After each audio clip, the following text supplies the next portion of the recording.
कहां घूम रहे हो सवेरे सवेरे? बोले सेठ जी नौकरी की तलाश में जा रहा हूं। अच्छा नौकरी करना है? सेठ जी को याद आ गया, हमको भी तो शाम को ही चर्चा हुई थी, एक सेवक की आवश्यकता है, चलो इसी से बात करते हैं। क्यों भाई क्या नाम है तुम्हारा? बोले सेठ जी अपने राम को अंतर्यामी कहते हैं। वाह बेटा बड़ा प्यारा नाम है, अंतर्यामी हो? हाँ सेठ जी। माँ बाप? बोले माता पिताजी नहीं है हमारे। सेठ जी को लगा शायद पधार गए होंगे। अब भगवान तो सब ठीक ही कह रहे हैं। तो नौकरी करना चाहते हो? बोले हाँ सेठ जी। तो भाई नौकरी तो हम भी दे देंगे तुम्हें, पर ये बताओ तुम्हारा वेतन क्या होगा, क्या लेंगे आप? बालक बोला सेठ जी अपने राम को लेके क्या करना है, हमारे आगे पीछे कोई है नहीं, हमको तो चकाचक खाने के लिए चाहिए, बस इतना जान लीजिए 5 बार भोजन करता हूं दिन में,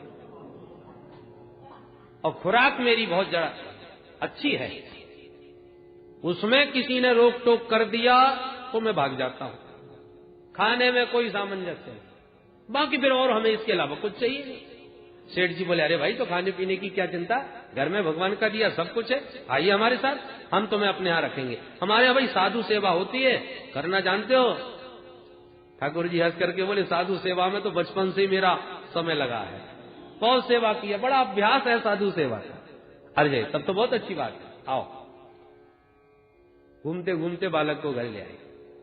अरे सुनते हो, देखो भगवान की कृपा से कितना सुंदर ये बालक मिल गया, अंतर्यामी नाम है इसका, साधु सेवा इसने बहुत की है, बचपन से कह रहा था खूब सेवा करेगा, आज से तुम्हारा सहयोग देगा, बस ये है कि खाने पीने में इसे कभी रोकना टोकना मत, जो खावे सो खिलाओ। ठीक है महाराज। ठाकुर जी ने खूब सेवा करी संतों की, पूरे 13 महीने तक रहे महाराज, 13 महीने तक भक्तमाल में, आप सुनिएगा चरित्र, नाभाजी महाराज ने वर्णन किया है, 13 महीने तक प्रभु सेवक बन के सेठ जी के यहां सेवा की। पर एक दिन सेठानी जी कहीं किसी पड़ोस में गाने बजाने के लिए बधाई बधाई थी, तो पड़ोसन ने अनायास कह दिया बहन क्या बात है, कुछ कमजोर सी मालूम पड़ रही हो, तबीयत ठीक तो है? सेठानी जी के मुंह से निकल गया बहन और तो सब ठीक ही ठाक है, पर तुम जानती हो वो मेरा सेवक कौन? बोले वो ये अंतर्यामी, भाई सेवा तो खूब करता है साधुओं की, पर क्या करें बहन खाता बहुत है, 5 बार उसी के लिए भोजन बनाना पड़ता है, एक एक बार में 10-10 टिक्कर खा जाता है, मैं तो उसी के लिए टिक्कर बनाती बनाती परेशान। बस इतना कहा और उधर अंतर्यामी अंतर्धान। बोलो जय श्री कृष्ण। लौट करके जब आई घर, शाम को सेठ जी पधारे, सेठ जी बड़ा प्रेम करते थे अंतर्यामी से, इसलिए भोजन हमेशा उसके साथ बैठ के करते थे, नौकरों जैसा व्यवहार नहीं करते, पुत्रवत स्नेह देते थे। तो जहां सेठ जी के भोजन का समय हुआ, थाली परोसी गई, आवाज लगाई अरे भाई अंतर्यामी चलो भोजन करो, बहुत पुकारा, आवाज प्रत्युत्तर नहीं आया। अरे अंतर्यामी कहां चला गया? ए देवी ढूंढो उसे। चारों तरफ ढूंढा, कहीं कोई पता नहीं। सेठानी जी ने कहा महाराज मैं आज बड़ी देर से ढूंढ रही हूं, न जाने कहां चला गया, दिखता ही नहीं। सेठ जी को ध्यान आया, क्यों तुमने उसके खाने पीने के बारे में तो रोक टोक नहीं लगाई कुछ? सेठानी जी बोली महाराज अब आपसे क्या छुपाऊं, मैं उससे तो कुछ नहीं बोली, पर हां उसके बारे में चर्चा आज पड़ोसिनी के यहां जरूर चली थी, मेरे मुंह से निकल भी गया कि वो ज्यादा खाता है, बस और कुछ नहीं कहा मैंने। सेठ जी समझ गए, अरे राम राम, तुमने यदि पड़ोसिन से कहा भी तो उसे कैसे पता चला? उसकी शर्त थी कि मेरे खाने पीने के बारे में रोक टोक भाई तो मैं भाग जाऊंगा, और वो इसीलिए भाग गया। पहले तो नाराज हो गए, देवी भगवान का दिया सब कुछ तो है, फिर भी तुम्हें ये छोटी छोटी बातें करने की क्या आवश्यकता थी? पर मेरी भी प्रतिज्ञा है जब तक मेरा अंतर्यामी नहीं आएगा मैं भी भोजन नहीं करूंगा। थाली सरका दी। अब जब पतिदेव नहीं पा रहे तो पत्नी कैसे पावे? दोनों दंपति बैठे रहे, अंतर्यामी को याद करते रहे, पूरे 3 दिन तक निराहार रहे। 3 दिन तक निराहार रह करके बार बार अंतर्यामी को पुकारते हैं। तब ठाकुर जी ने दर्शन दिए और कहा, सेठ जी आपके यहाँ साधु सेवा बहुत होती थी, इसलिए मेरा भी मन हुआ चलो ऐसा वैष्णव का घर फिर कहाँ मिलेगा, साधुओं की थोड़ी सेवा की जाए, इसलिए मैं आया। मुझे आपसे कोई किसी प्रकार का कष्ट नहीं, किसी प्रकार से मुझे तुमसे शिकायत नहीं, बहुत सुख मिला, प्रेम से पाओ। सेठ जी चरणों में गिर पड़े और कहा, सरकार आप 13 महीने तक मेरे घर रहे, नौकरी करी, नौकरों जैसा मैंने व्यवहार किया, मुझे क्या मालूम आप कौन है, न जाने इतने 13 महीने में कितने अपराध मेरे जीवन में बन गए होंगे, क्षमा करें प्रभु। भगवान ने कहा, नहीं नहीं मुझे तुमसे कोई शिकायत नहीं, मुझे तो बड़ा सुख मिला है आपके यहाँ। ये कोई बहुत सतयुग द्वापर की कथा नहीं, इसी कलिकाल की कथा है। भक्तमाल में श्री नाभाजी महाराज ने वर्णन की है। कहने का तात्पर्य है कि भगवान सब कुछ बनने को तैयार हैं, कोई बनाने वाला तो हो, सेवक भी बन जाते हैं। क्वच किंकरो वह, कैंकर्य कर्म करने में भी प्रभु को संकोच नहीं लगता। तो पितामह भीष्म स्मरण कर रहे हैं, अर्जुन क्या क्या नहीं बनाया तुमने इनको। भगवान की ओर इशारा करते हुए पितामह भीष्म कहते हैं, प्रभु अब एक अंतिम इच्छा मुझ दास की भी पूरी कर दो। कहो दादाजी आपकी क्या इच्छा है। तब पितामह भीष्म कहते हैं, प्रभु ये देह आपके दर्शन की प्रतीक्षा में ही पड़ा है, बाणों की सैया पर इसलिए पड़ा था कि जब तक आप नहीं पधारोगे तब तक मैं जाने वाला नहीं। पर प्रतीक्षा कराते कराते आप आ ही गए। प्रतीक्षा करा के आप आए हो तो थोड़ी सी प्रतीक्षा मैं भी आपको कराना चाहता हूं। क्या क्या? पितामह भीष्म बोले, यही चाहता हूं कि जब तक मैं न चला जाऊं तब तक आप भी ऐसे ही खड़े रहें। आपने मुझसे प्रतीक्षा कराई, थोड़ी प्रतीक्षा मैं भी कराना चाहता हूं। चले मत जाना जब तक मैं न चला जाऊं। सदैव देवो भगवान प्रतीक्षताम् कलेवरं यावदिदं हिनोम्यहम् प्रसन्नहासारुणलोचनोल्लसन् मुखाम्बुजो ध्यान पथश्चतुर्भुज। हे प्रभु, अहम यावत इदम कलेवरम न हिनोमि तावत भगवान प्रतीक्षता। अहम शब्द स्वातंत्रम द्योतयति। मरना कोई अपने इच्छा से नहीं होता। यदि अपनी इच्छा से मृत्यु होती तो शायद कोई मरना ही नहीं चाहता।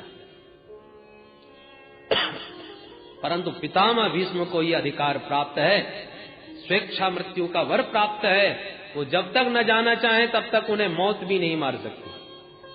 इसलिए कहते हैं, अहम यावत इदम कलेवरम न हिनोमि। जब तक मैं इस कलेवर को त्याग करके न जाऊं तब तक प्रतीक्षा कीजिए और ऐसे ही खड़े रहिए। भगवान ने मन में सोचा, अच्छी ड्यूटी लगाई हमारी। अब भगवान जाने कौन संबत में इन्हें जाने का विचार बनावे और कब तक खड़ा रहना पड़े। जहां मुंह लटकाया, पितामह भीष्म ने कहा कि महाराज सुनिए, ये लटका हुआ चेहरा देखने के लिए थोड़ी खड़ा रहा हूं। जब तक खड़े हैं तब तक प्रसन्न हासारुणलोचनोन्नसन, जब तक खड़े हो तब तक मुस्कुराते रहो महाराज। आपकी मुस्कान में अद्भुत चमत्कार है। लखी जिन लाल की मुस्कान, तिन्हि बिसरी वेद विद सब योग संयम ज्ञान। नेम व्रत आचार पूजा पाठ गीता ज्ञान, लखी जिन लाल की मुस्कान। भगवान की मुस्कान जिसने एक बार देख ली, हासम हरेर वनिता किल लोक तीव्र, शोकाश्रु सागर विशोषण मर्त्युदार। मानव शोक सागर, उसके जीवन में जो शोक सागर है वो सब सूख जाता है भगवान की मुस्कान को देखते ही। खारा पानी जो भरा है वो खाली हो जाता है और प्रभु की मुस्कान का दर्शन करते ही दिव्य प्रेमामृत भर जाता है उस पात्र में।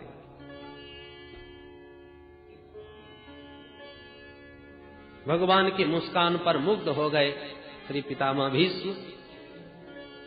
धर्मराज की ओर इशारा किया प्रभु ने, आप पूछ लीजिए भाई, जो कुछ आपके मन में संकल्प हो, कोई प्रश्न हो पूछिए।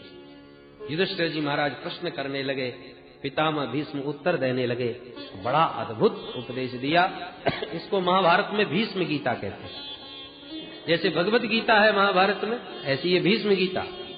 दान धर्मान राजधर्मान मोक्ष धर्मान विभागसः स्त्री धर्मान भगवत धर्मान समासभ्यास योगतः। समस्त धर्मों का बृहद व्याख्यान किया, पर किसी को संक्षेप में भी कहा, किसी को विस्तार से। समासभ्यास योगतः, उस दिव्य धर्म के मर्म को जानकर युधिष्ठिर जी महाराज सहित समस्त पांडवों का शोक दूर हो गया। सुंदर माघ का महीना आया, शुक्ल पक्ष आया, एकादशी का दिन आ गया। माघ शुक्ल एकादशी। पितामह भीष्म को लगा अब बढ़िया समय आ गया। सूर्य उत्तरायण हो चुके हैं और प्रभु भी सामने खड़े हैं। माघ का पावन शुक्ल पक्ष का एकादशी का दिन, इससे शुभ घड़ी और कब आएगी? उत्तरायण काल की प्रतीक्षा थी पितामह भीष्म को, वो पूरी हो गई। 6 महीने उत्तरायण और 6 महीने दक्षिणायन रहते हैं सूर्य भगवान। देवताओं का दक्षिणायन है रात्रि, उत्तरायण है दिन। किसी के घर में दिन में जाओ तो दरवाजे खुल जाएंगे, और रात में जाओ तो सवेरे तक प्रतीक्षा करनी पड़ेगी। तो दक्षिणायन में जो देह त्याग करके जाते हैं उनको दरवाजे बंद मिलते हैं, और उत्तरायण में जाने वालों को दरवाजे खुले मिलते हैं। ऐसी शास्त्रीय मान्यता है। सो पितामह भीष्म को उत्तरायण की प्रतीक्षा थी, और इधर हमारे प्रभु भी तो उत्तरायण है। उत्तरा के गर्भ में जाके परीक्षित की रक्षा करने वाले भगवान उत्तरायण, और भगवान जिसके सन्मुख विराजमान हो उसी काल को उत्तरायण काल कहेंगे, और भगवान जिससे विमुख हो जाए जीव के लिए वही दक्षिणायन काल। तो सूर्य भी उत्तरायण है और गोविंद भी उत्तरायण है, दोनों सन्मुख उपस्थित हैं। इसलिए अब देर करने की आवश्यकता नहीं। एकादशी का दिन था तो पितामह भीष्म ने फिर एकादश श्लोकों से भगवान की स्तुति करना प्रारंभ कर दिया।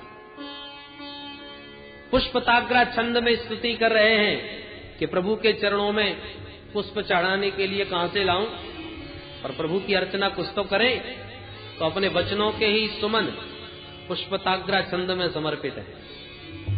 इति मतिरुपकल्पिता वितृष्णा भगवती सात्वत पुंगवे विभूमि। इति मतिरुपकल्पिता वितृष्णा भगवती सात्वत पुंगवे विभूमि। स्वसुखमुपगते क्वचिद्विहर्तुं प्रकृतिमुपेयुष्यद्भवत्प्रवाह। त्रिभुवन कमलं तमालवर्णं त्रिभुवन कमलं तमालवर्णं रविकर गौरवराम्बरं ददामि।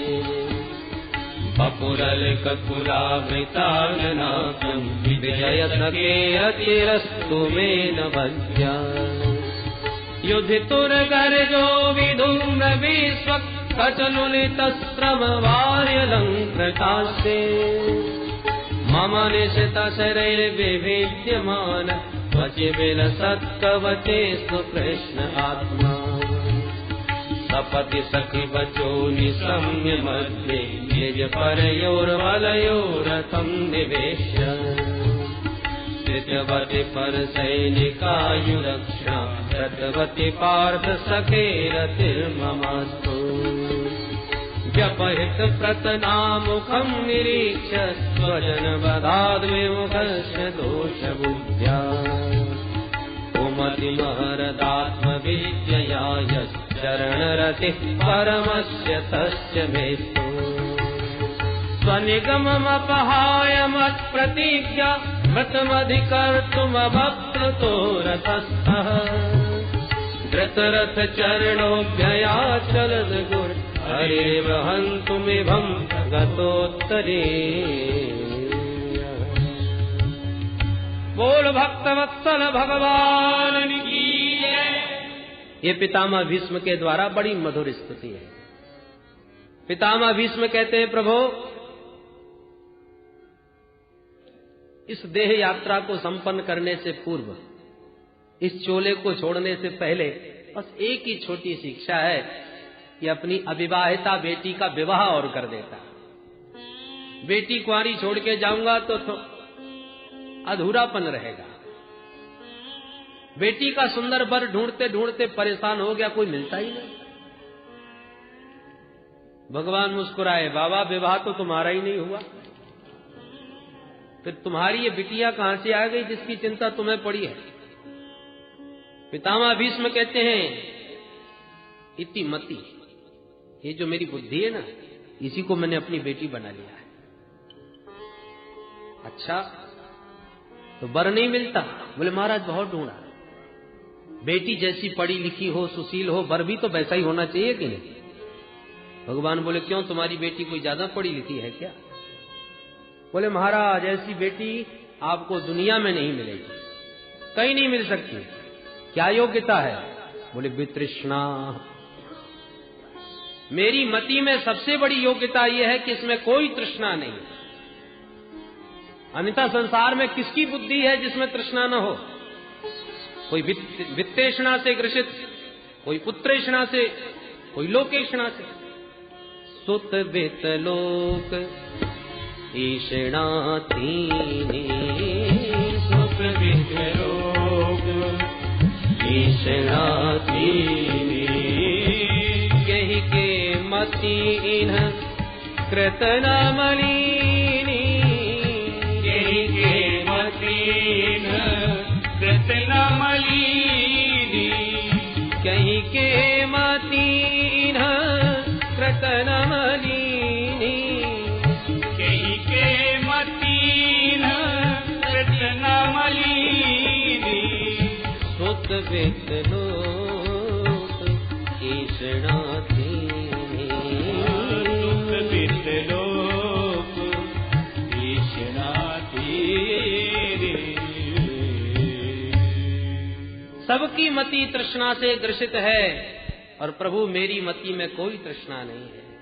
और ऐसी निर्मल मति का पति संसार में तो ढूंढने पर कहीं नहीं मिला, पर आपको देख करके आज लग रहा है कि मिल गया। अब ये खोज मेरी समाप्त हो गई। स्वीकार करें प्रभु, आप अध्ययन सुंदर वर को भी तो वधू की आवश्यकता रहती है। आप कहते हो मयि बुद्धिम निवेशय, अतः कृपा करके ये निर्मल मति आपको ही समर्पित है, स्वीकार करें। प्रभु त्रिभुवन कमनीय आपकी इस श्याम छटा पर पीत पीतांबर कैसा दमक रहा है। जैसे तमाल वृक्ष की श्याम छटा पर सूर्य की रश्मियां पड़ने पर जो दिव्य शोभा होती है, वही आपके इस श्याम विग्रह पर पीतांबर की शोभा हो रही।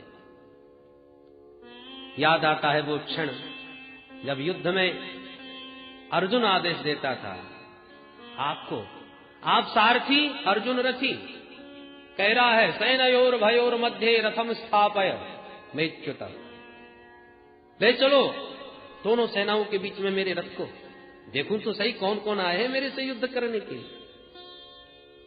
जो आ गया भगवान घोड़े हाँकने लगे और जहां दोनों विशाल सेनाओं के बीच में रथ को खड़ा किया और भगवान बोले अर्जुन देख लो, हम तो बीच में आके खड़े हैं, अब तुम भी बीच में ही खड़े रहना, इधर उधर मत डगमगा जाना। और जब अर्जुन ने देखा तो डगमगा गया, हाथ पैर फूल गए। राम राम, जिनके चरण छूता था, जिनकी गोदी में खेलता था, जिनकी अंगुली पकड़ के चलता था, क्या मुझे इनसे युद्ध करना पड़ेगा? क्या इनको मारना पड़ेगा? कांप गया हृदय अर्जुन का। सपति सखी वचो निशम्य मध्य निज परयोर बलयोरथम दिवेश्य स्थितवत परिसैनिकायुरक्षिणा रतवती पार्थ सखे रतिर्ममास्तु। पितामह भीष्म एक रहस्य और उद्घाटित कर रहे हैं। प्रभु, अर्जुन तो अपने से लड़ने वालों को देख रहे थे, पर आप भी तो टुकुर टुकुर सब पर दृष्टि डाल रहे थे। आपने क्यों दृष्टिपात किया? आप क्या देख रहे थे? मैं जानता था कि आप क्यों देख रहे हैं। प्रभु ने पूछा, क्यों देख रहा था मैं? आप ही बताओ। बोले, प्रभु, आपने समस्त कौरव सैनिकों के ऊपर दृष्टि डाल करके उन समस्त सैनिकों की आयु का हरण कर लिया। पर सैनिक आयु अक्षणा हृतवती। भगवान के नेत्रों में ही चमत्कार है। जिस पर दृष्टि डालने, किसी की तो आयु खींच लेते हैं, किसी को आयु दे देते हैं। किसी का बल पराक्रम छीन लेते हैं, किसी को बल पराक्रम प्रदान कर देते हैं। काली दह के विषाक्त जल को गायों ने पी लिया, छटपटा करके सब अचेतन हो गई। भगवान ने दृष्टि डाली तो सबको खड़ा कर दिया। अघासुर के मुख में ब्रजवासी सब मूर्छित हो गए, मरणासन्न हो गए। दृष्टि डाली तो सबको पुनर्जीवित कर दिया। कंस वध के बाद जितने यदुवंशी लौट करके अपने घर में आए, बेचारे निर्बल कमजोर कृषकाय, भगवान ने दृष्टि डाली तो पिबंत क्षैर मुकुंदस्य मुखाम्बुज सुधाम मुहु। गोविंद के मुख कमल की दिव्य आभा प्रभा शोभा को देखकर उस दिव्य नेत्रों की रूप सुधा का पान करके सब पहलवान हो गए। बताइए, किसी को बल पराक्रम और आयु दे रहे हैं और किसी का बल पराक्रम और आयु को छीन रहे हैं। आंखों में सारे चमत्कार हैं। परंतु अर्जुन व्यामोहित जब हो उठा, स्वजन बधात विमुखस्य दोष बुद्धिया। अब तक सैकड़ों युद्ध किए अर्जुन ने, बड़े बड़े युद्धों पर विजय प्राप्त करी, जीत लिया, पर आज जब अपनों से लड़ने की बात आई तो हाथ पैर भूल गए। स्वजन बधात विमुखस्य। क्यों? बोले दोष बुद्धिया, बुद्धि में कुमति आ गई, दोषयुक्त मोह ग्रसित बुद्धि हो गई, इसलिए कुमतिम अहरत आत्मविद्या।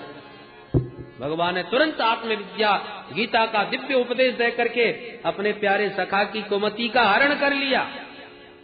बुद्धि में जो अज्ञान के बादल छा गए थे वो हटा दिए अपने दिव्य ज्ञान के प्रकाश से।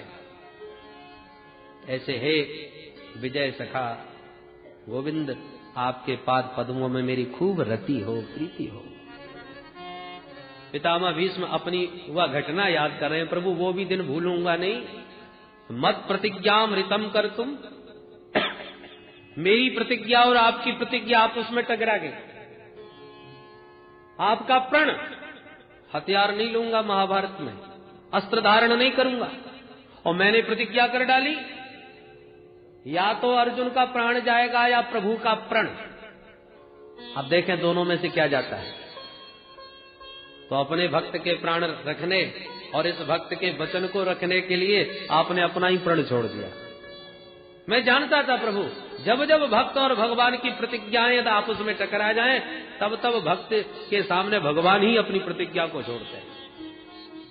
कभी कभी पिता पुत्र में बहस हो जाए तो पुत्र का संतोष रखने के लिए पिताजी कहते, अच्छा ठीक है, तू जो कह रहा है वही ठीक। बच्चों का मन रख देते हैं।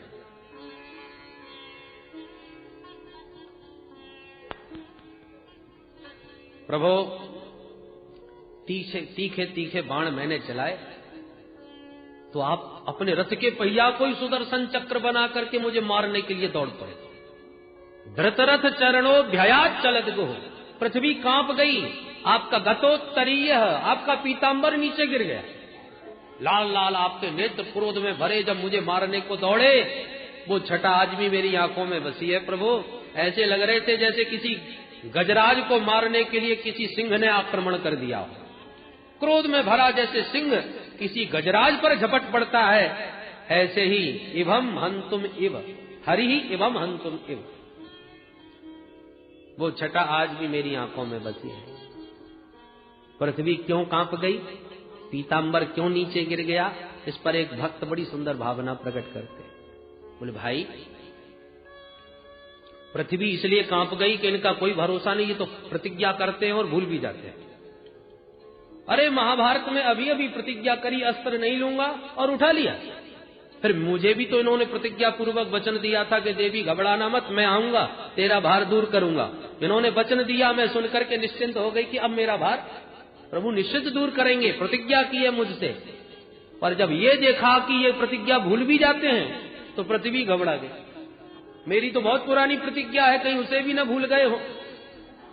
कैसे याद दिलाऊं इनको कि मेरा भी प्रण याद है कि उसे भी भूल गए। इसलिए पृथ्वी कांप गई। तो भगवान ने अपने उत्तरीय को आदेश दिया, जाओ जाओ इसे समझाओ, ये बिल्कुल न घबरावे, इसका प्रण मुझे याद है। अरे इसके लिए तो आया ही हूं मैं यहाँ पर।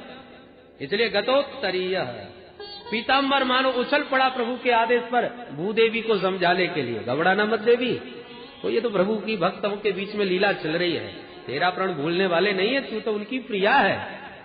तो मानो पीताम्बर पृथ्वी को आश्वासन प्रदान करने के लिए कूद पड़ा। गतोत्तरीय। इस प्रकार से पितामह भीष्म ने बड़े सुंदर भावपूर्ण शब्दों से भगवान की स्तुति करी। और वो नैष्ठिक ब्रह्मचारी श्री पितामह भीष्म आज प्राणांत काल में भगवान के उस दिव्य रसमय रास का दर्शन करने लगे। ललित गति विलास बल कुहास प्रणय निरीक्षण कल्पितोरुमाना कृतमनुकृतवत्य उन्मदान्धा प्रकृति मगन किल यस्य गोपवध्वः। गोप बधूटियों के बीच में विहार करते हुए उन बिहारी जी का स्मरण कर रहे हैं पितामह भीष्म। कल्पना कीजिए, नैष्ठिक व्रतधारी श्री पितामह भीष्म जब भगवान के उस महाराज का चिंतन करे, वो महाराज कोई प्राकृत होगा, कोई साधारण होगा। योगेश्वरेश्वर श्री कृष्ण की उस अद्भुत लीला का ध्यान कर रहे हैं अंत काल में पितामह भीष्म। ललित गति बलगुहास प्रणय निरीक्षण, भगवान के द्वारा मंद मंद मुस्कुराना, तिरछी चितवन से गोपियों के चित्त को चुराना, मंथर गति से ठुमका मार करके चलना और नाचना, उन समस्त एक एक चेष्टाओं के द्वारा गोपियों के चित्त को चुराने वाले प्रभु का ध्यान कर रहे उस महाराज का। और उस दिव्य छटा का ध्यान करते करते सबके हृदय में हरि का ध्यान दर्शन करते पितामह भीष्म ने पंच भौतिक देह त्यागा, भगवान के परम पद को प्राप्त हो गए। बोल भक्त वत्सल भगवान की। सर्वे बभूवुस्ते तूष्णी। पितामह भीष्म के महाप्रयाण के समय सब शांत हो गए। जैसे सूर्यास्त होते ही पक्षियों का कलरव शांत हो जाता है, ऐसे ही सब एकदम शांत हो गए पितामह भीष्म के महाप्राण को देखकर। और थोड़ी देर में तत्र दुंदुभयो नेदुर देव मानव वादिता। आकाश में अचानक दुंदुभियां बजने लगी, सुमन वृष्टि होने लगी पितामह भीष्म के ऊपर। सारे जगत ने पितामह भीष्म के सौभाग्य की सराहना करी कि वाह, हर प्राणी यही तो चाहता है कि जब मेरा अंतकाल आवे तो प्यारे का नाम मुंह पर आ जाए, उनकी छटा आंखों के सामने हो गए। आज सब कुछ पितामह भीष्म को प्राप्त है। माधव मंद मंद मुस्कुराते, पीताम्बर लहराते आंखों के सामने खड़े हैं और उनकी वही बाकी झांकी हृदयंगम किए श्री पितामह भीष्म देह त्याग कर रहे हैं। हम भी प्रभु से प्रार्थना करें। देहांत काले तुम सामने हो, मुरली बजाते मन को लुभाते। देहांत काले तुम सामने हो, मुरली बजाते मन को लुभाते। देहांत काले तुम सामने हो, मुरली बजाते मन को लुभाते। देहांत काले तुम सामने हो, मुरली बजाते मन को लुभाते। यही गीत गाते मैं तननाथ त्यागूं, हे नाथ नारायण वासुदेवा। यही गीत गाते